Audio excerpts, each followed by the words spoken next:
everyone, so this is the third video in my series, which is basically about my journey as Anissa starting and embarking on this new adventure of my venture. Oh my god, that sounds really cool, the adventure of my venture. So what am I talking about? You must be new here if you've clicked on this video and you don't know what I'm talking about. So my name is Anissa, I'm 22 years old and I've recently just started my business idea, which is called Novelty. Well, what is Novelty, you're probably wondering? I'll try and summarize it and give you my pitch in about 10 seconds, okay? Time me. So Novelty is basically an online subscription service which aims to reduce books from landfill. There you go, I said a lot in so little. What I basically want to do is make an impact on the planet, on people, and all of it is based on books. Fiction books, adult novels that I want to redistribute for my online subscription program, where you then get a book delivered to your door every single month, and you don't know what the book is, and we donate a book on your behalf whenever you buy a book. That's it, that's my idea. But to start, which is the stage I'm at now, I'm at the early stages of just starting, just opening the door and nurturing my seed to my idea. I wanted to tell you guys about the importance in the power of writing. And you're probably thinking, what is she talking about? But in the digital world where everything is like, we kind of document everything online, from videos to like typing everything on our phone notes to having Word documents or Notions or whatever it is, where we document things literally in a digital format. We kind of forget to like step back and write. And by write, I literally mean pen to paper. Writing, like in the olden days. And that is so important to do. Okay, it's so important to take a step back and actually write. Like, buy yourself a journal. And I don't mean a fancy journal or a bullet journal or anything like that. Literally a small paper. I like small notepads and small papers because that then puts less pressure on me to have to like fill it up. Whatever I put down is what I put down. So if I'm honest, I don't know the complete science behind why writing is so much more powerful, but I just know that it is. I know that the connections in our brain is not the same as when we're typing. When we're writing, when we're translating all of our thoughts in our head through our hand to a more tangible medium, it is something else entirely in its own power and its own right. So let me explain to you what I do in my, I'm going to call it a ritual, in my writing rituals, because why I call it a ritual is because it's something which is meaningful to me. It's spiritual in a way, but also it's something that I try and implement almost every day somehow into my life. And it's so important. So to me, it almost becomes like a ritual because it's something that's sacred. Writing is sacred, because what is something sacred? It's something that's spiritual in a way, but it's something which is of such a high untouchable value, and that's how I see writing, because nothing can quite match it. So I'm going to show you guys some of my little journals that I like to write in. Again, I don't really have a structure. I don't think you should have a structure. I think you should just write however feels natural to you. I think that you should never overthink it. And if you need some guidance, I want to do an entire new video on the book that I use. And I'm not selling this book or anything. I just found it in a charity shop and I bought it. And I absolutely fell in love with this book. But I'm going to do a whole video based on that book, and it's called The Creative Entrepreneur. Amazing book. And I actually purposefully haven't finished the book yet, despite it not being a long book, because I want to savor every page and I really want to take it in and understand it and implement it in my life before just moving on and skim reading it. Like, I don't want to do that. This book is too precious. It's too important for me to just skim through it and not take my time and not absorb it and not take it in and not implement it. So that is why I'm really slowly eating my way through this book, which I'm reading, and it's amazing. By the way, if you are a creative entrepreneur like me, most likely you will also fall in love with this book and the premise of it. So I'm going to get straight to telling you guys about journaling, what that means to me, why I do it, writing, how I do it. And this is not a structured video. Like I said, a lot of my videos generally are not scripted or structured at all. I literally just word vomit and just tell you guys things as they are, and it's quite natural, and that's how I like it to be. So in front of me right here, I've got a bunch of my books, and like I said, they all are little books, because that's just how I like. I like when I can just shove it in my bag, shove it in my pocket, take it in my purse with me, wherever, and they're transportable. It's not like a clunky one. And also that way, it means that I can just have more of them, because they just take up less space and I have different ones that have different purposes, and that's what works for me. So I'll show you my first ever one, and the reason Why I like this one so much is because I started it when I started my university journey back in 2000 and, what year was it? 2021, and this journal finished now, 2025. So I kind of wrote like little bit at a time. You know, this wasn't like a daily one, otherwise this probably would have finished within like 3 months. This was the first mini little cute journal I had, and at the start it kind of just started off with like things to do before uni, like things like that, just to help me kind of plan my day, stay organised, and plan for like the next hurdle ahead, which was university. And obviously it started when I started uni, now it's ended now that I'm ending uni, so it kind of is the whole journal of my university life that it documented. And then this book gradually changed and it started to become a gratitude journal.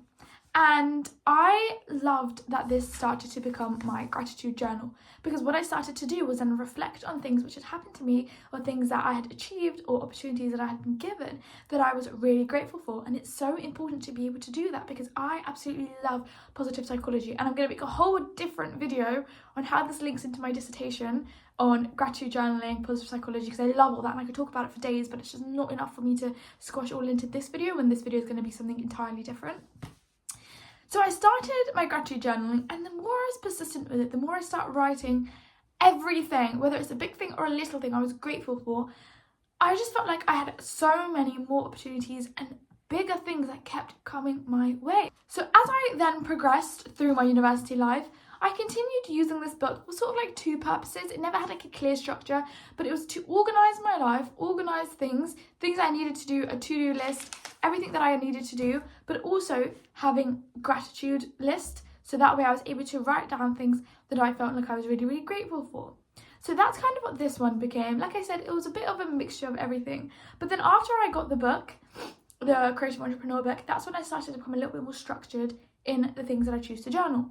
And this is when I created my visual journal. So I purposely chose for this one to be a little book. So again, like I could just do anything on each page, and that way it just became whatever I wanted it to be, whatever I wanted in my mind to translate onto paper. And my rule for this, even though I don't really have a lot of rules, is that I don't ever overthink it. I'm never going to think pink or blue, just use both on the page, who cares. I'm never going to think what should I draw, the first one that comes to mind. If I look out the window, what's the first thing I'm seeing? A tree swaying. That's it, that's going to go in there. Whatever the first quote is that comes to my head that I feel like I can embody today, that's what's going to go in my journal. So that's kind of how it started. It was just a plain book, and I decided to decorate the front of it in, again, whatever came to mind, not fitting any kind of theme or structure or anything. Just thought it was a couple of cute drawings. And then I went ahead and decided to write, welcome to my very visual journal. And then, oh my god, it's faded now, but there was a picture of me. And I did that on purpose. I put a picture of me because that's the first picture that comes up when you Google my name. So that's why in the first page I wrote, when Googled, that is the first impression I have on the world. Whether that is an accurate perception is truly in the eyes of the beholder. What that kind of goes to show is that image is kind of what anybody in the world would see if they were to Google my name. I just thought that was an interesting thing to think about, in the sense of like in an external way, the energy I give off to the world, the way that I look to the world, the way that I come across to the world is all but summarised in this one Google picture. And I kind of thought of it like, that's how people that don't know me will see me, but again, however they perceive me is from their experiences with me or their already pre-existing notion of who I am. So I then kind of started to fill up each page. You know, I wrote about novelty in this page here. And again, I kind of used, I kind of made it a mixture of words but pictures as well, so that way it's visual. It's got lots of pictures because I love being visual and I love being able to just express my creativity in one way or another, using lots of colours, but also words, because words are equally as important, and the power of writing is so important as well. So for example, things that I was struggling with, things that I really wanted to like envision in a way that I could actually see it physically on paper, not just in my mind, was so important to me, is so important to me, which is why I continue doing it. So for example, here, I just love this quote, and I was really thinking about this a lot, so I wanted to get it down on paper, where I wrote, the possibilities of where my life could go are endless because I create them. And I just thought that is so powerful, because you could think that, but once you've written it, you truly believe it. Once you've written it down, once you've sort of instilled that into your mind, there is no way you can then not actually perceive that to be true. And I just think that's such a beautiful way to be reminded of the fact that our next move is determined by ourselves. And as a result of that, there are so many possible outcomes in our life, whether that's in 10 years time, 20 years time, or 6 months down the line. Whatever we choose to do next is what will determine that. And that's how I like to think of it. So that's my visual journal. Okay, my next journal, I never shared any of these to the world, but I suppose I'm doing that here today. It's called The Pink Room. Enter the pink room. So as soon as you open this, you're entering the pink room. And you're probably thinking, well, what is a pink room? So, Anissa's pink room. So, I'm just thinking, should I read the intro or not? Okay, so I wrote another journal, except this one is different. Life is way too short to keep pretty journals tucked away neatly in drawers. Rather, they should be at the forefront of our desks, scribbled over with half-dry ink, hence the weird intro. So my little intro has just dried up ink and you couldn't even make out what I was trying to say. The journal will be my safe space, i.e. Anissa's pink room. I was about to say my address. So, growing up, my childhood favourite space ever was my childhood room, and it was pink. Every single wall was pink. Posters all over my pink walls. But that was it. It was just a place that was me, a safe space, a place that I love so dearly because it embodied the happiest, safest version of myself and where I was with my thoughts when I was in that room.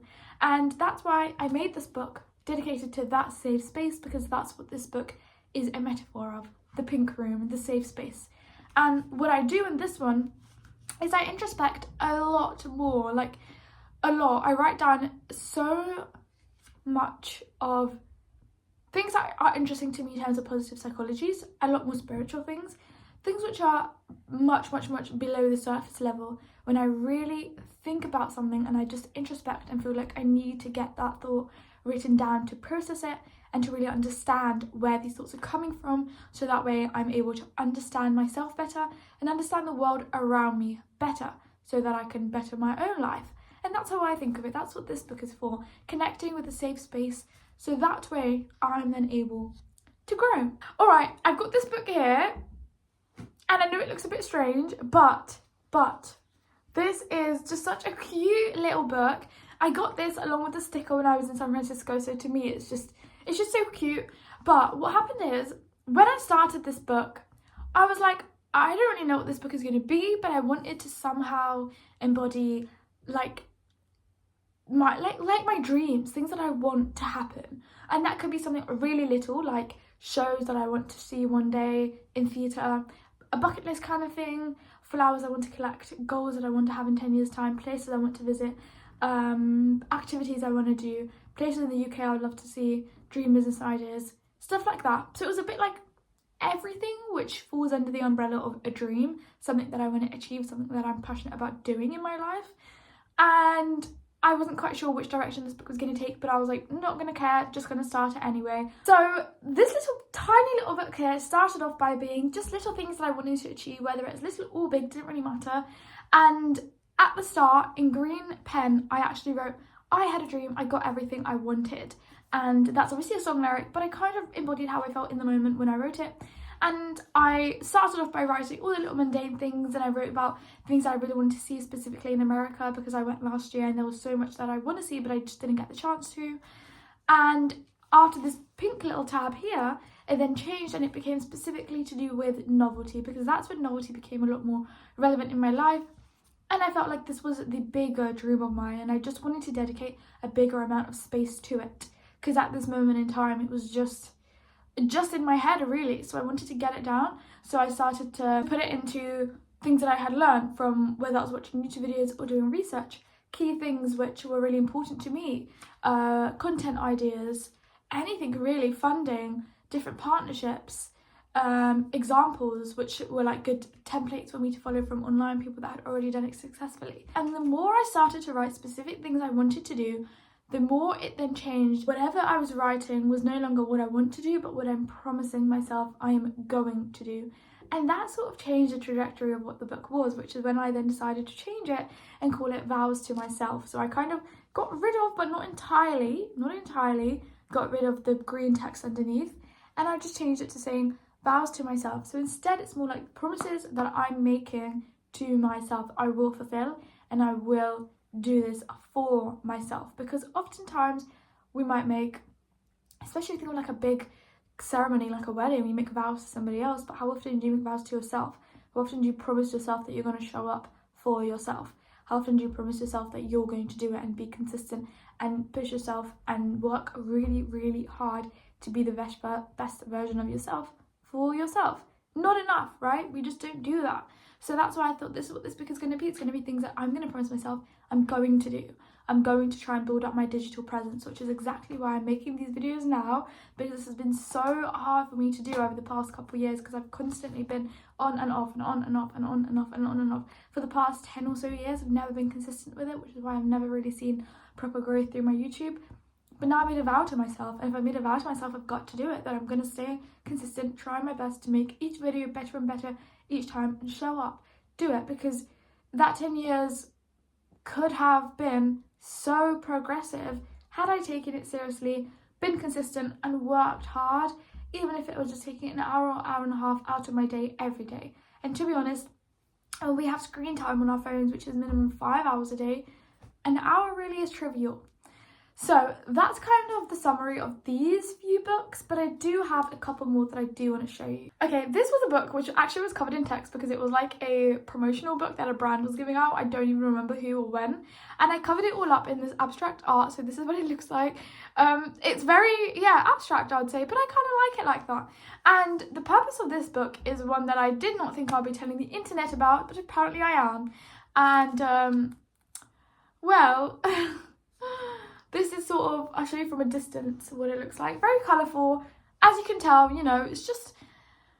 it is a book only about me, but it's different.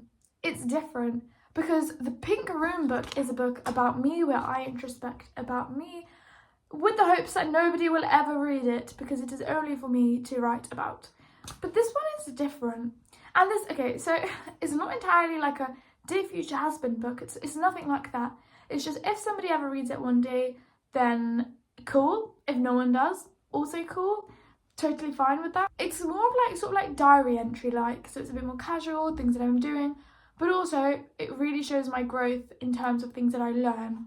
It's more to do with self-growth, and the focus of it is me and my growth as opposed to it's being for somebody else to read.